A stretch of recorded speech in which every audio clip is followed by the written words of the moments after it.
പെട്ടെന്ന് നല്ല ടേസ്റ്റി ആയിട്ടുള്ള മസാല ദോശ ഉണ്ടാക്കിയാലോ? ഞാൻ മസാല ദോശ ഉണ്ടാക്കുമ്പോഴൊക്കെ ഈ ഒരു മസാലയാണ് കൂടുതലും ഉണ്ടാക്കാറുള്ളത്. അപ്പോൾ ഉണ്ടാക്കിയാലോ? പാനിലേക്ക് വെളിച്ചെണ്ണ ഒഴിച്ചു കൊടുക്കാം. ഇനി കടുക് പൊട്ടിക്കാം.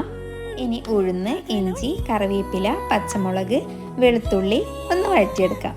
ഇനി സവാള കൂടി ചേർത്ത് വഴറ്റിയെടുക്കാം. ഇനി 1/4 ടീസ്പൂൺ മഞ്ഞൾപ്പൊടിയും ഉപ്പും കൂടി ചേർത്ത് കൊടുക്കാം. ഇനി 1/2 കപ്പ് വെള്ളം കൂടി ചേർത്ത് കൊടുക്കാം.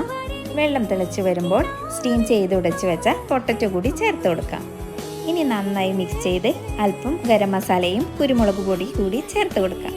വേണമെങ്കിൽ അല്പം മല്ലിയില കൂടെ ചേർത്ത് കൊടുക്കാം. അപ്പോൾ മസാല റെഡി ആയിട്ടുണ്ട്. ഇനി ദോശ കൂടി ചുട്ടെടുക്കാം. മസാല ദോശ ലവേഴ്സൊക്കെ ഒന്ന് കമൻറ്റ് ചെയ്യണേ. അല്പം നെയ്യ് തടവി കൊടുക്കാം.